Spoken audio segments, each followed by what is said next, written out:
Temperature and heat are tied together in what can seem to be paradoxical ways.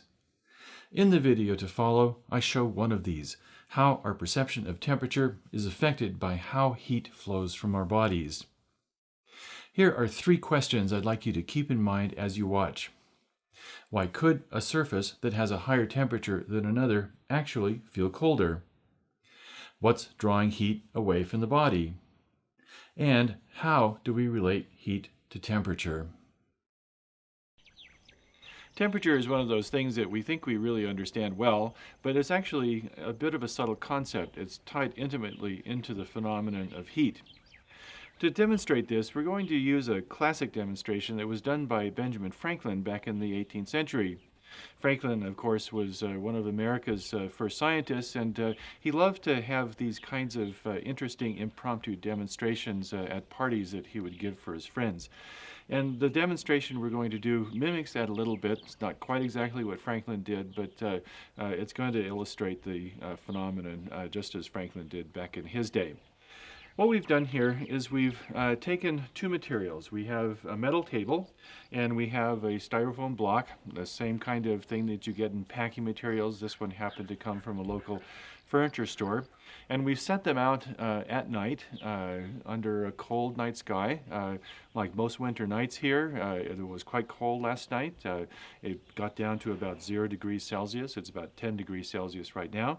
But we did this in order to bring these 2 materials to the same temperature without any influence of radiative heating or anything like this. So if we measure the temperature of this styrofoam block, this is registering on our infrared thermometer at about -4 degrees or so. This metal table, on the other hand, is registering at a temperature of about 2 degrees or so. Now, this is interesting because the metal table is actually warmer in temperature than the styrofoam block. Now, if I measure the temperature of my hand, that's up around 23 degrees Celsius or so. Now what I'm going to do, this is what Franklin did. If I put my hand on this styrofoam material, it feels moderately cool.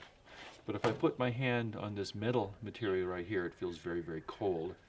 And this is a little bit of a paradox because the styrofoam block is actually colder than the metal table. And Franklin posed this paradox to his friends. The explanation for it lies in the fundamental relationship between temperature and heat. What's going on here is that my hand is warmer than both of these materials, and so when I press my hand against them, you get a transfer of heat from the hand into these materials. However, the metal conducts heat away from my hand much more rapidly than the styrofoam does, and the consequence of that is that my hand feels much colder when it's pressed against the metal table than it does when it's pressed against the objectively colder styrofoam block. So this is just a very simple illustration of the need, if we talk about temperature, to understand it in terms of the dynamics of the flow of heat.